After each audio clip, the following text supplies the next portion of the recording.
Shalom, jumpa lagi. Kali ini kita akan bahas kitab Hagai.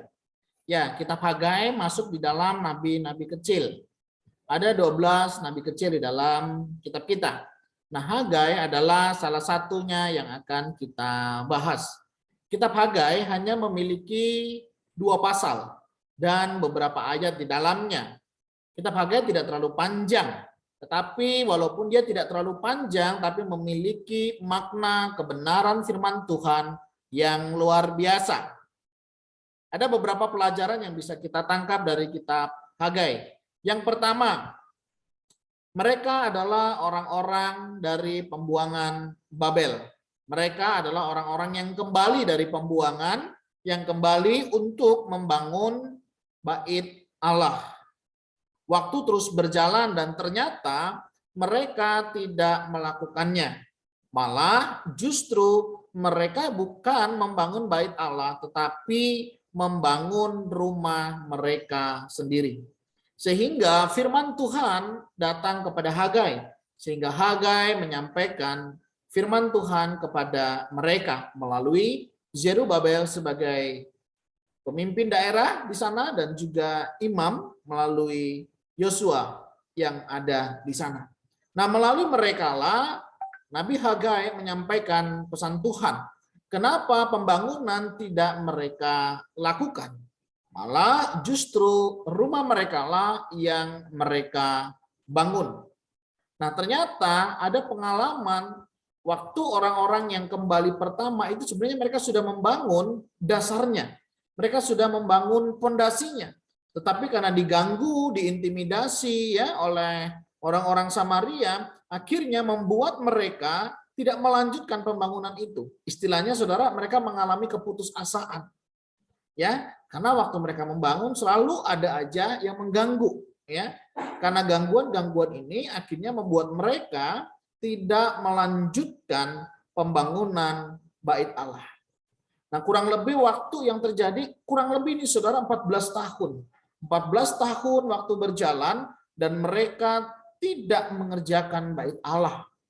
Bisa dibayangkan saudara di mana bait Allah adalah lambang kehadiran Allah di tengah-tengah umatnya, tetapi mereka bisa kehilangan maknanya. Mereka bisa kehilangan hati untuk mereka bisa menghadirkan Allah di dalam kehidupan mereka. Sehingga tidak heran saudara, apapun yang mereka kerjakan semuanya menjadi sia-sia.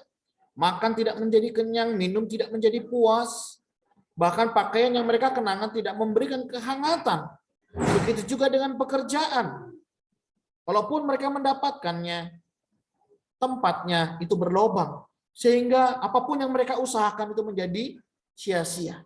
Di mana langit tidak memberikan embunnya dan bumi menahan hasil buminya. Saudara, peristiwa ini terjadi dan terus terjadi di dalam kehidupan umat pada saat itu. Ternyata saudara, kenapa mereka tidak bisa menikmati berkat Tuhan? Karena mereka lebih mengutamakan kepentingan pribadinya dibanding kepentingan Tuhan. Saudara, bukankah kita juga seringkali demikian?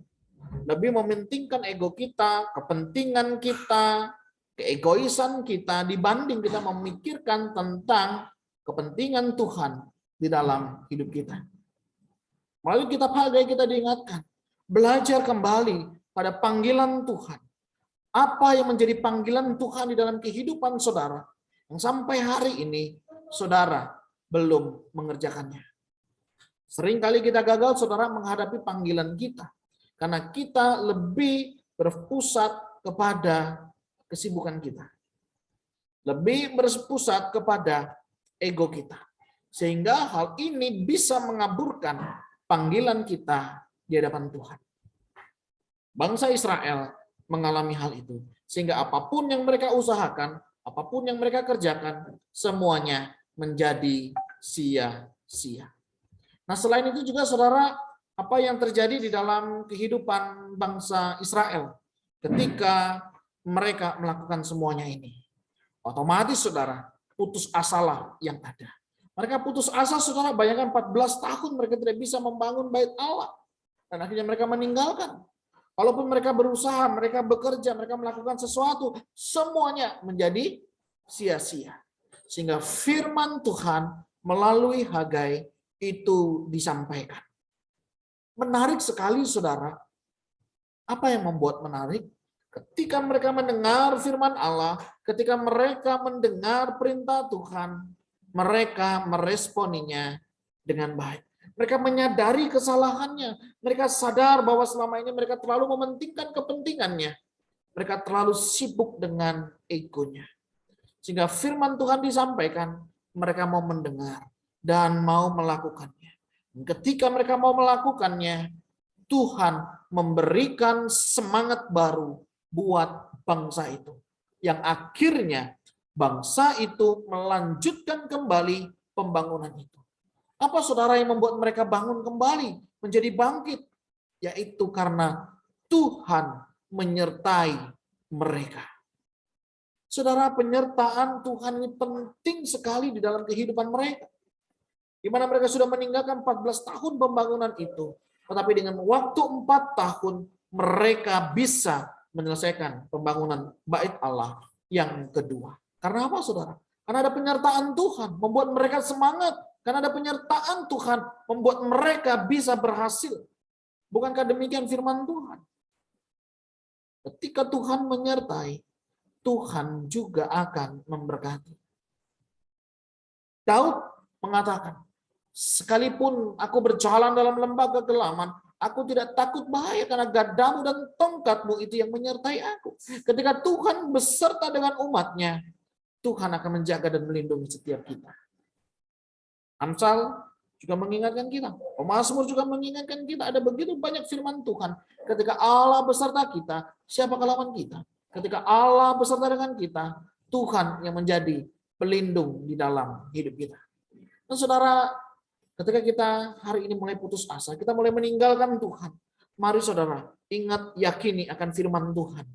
Tuhan beserta dengan kita. Oleh sebab itu penting sekali, saudara, dengar-dengaran akan firman Tuhan.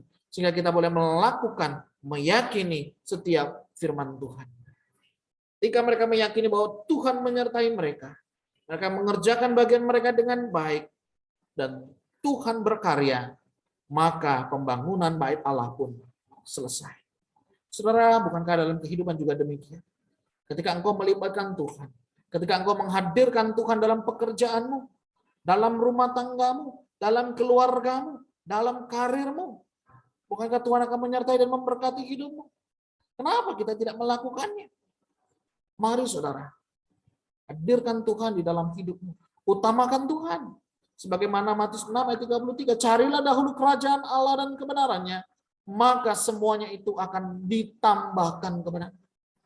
Saudara, kita sudah tahu kebenarannya. Mari, saudara, kita lakukan kebenaran firman itu. Bangsa Israel percaya akan firman Tuhan, dan mereka bisa menyelesaikan dengan waktu 4 tahun. Maka pembangunan Bait Allah itu pun selesai karena pertolongan dari Tuhan. Mari kita kerjakan apa yang menjadi bagian kita untuk kita kerjakan. Dan selebihnya kita serahkan kepada Tuhan yang beracara di dalamnya. Jangan pernah putus asa. Jangan pernah kehilangan harapan.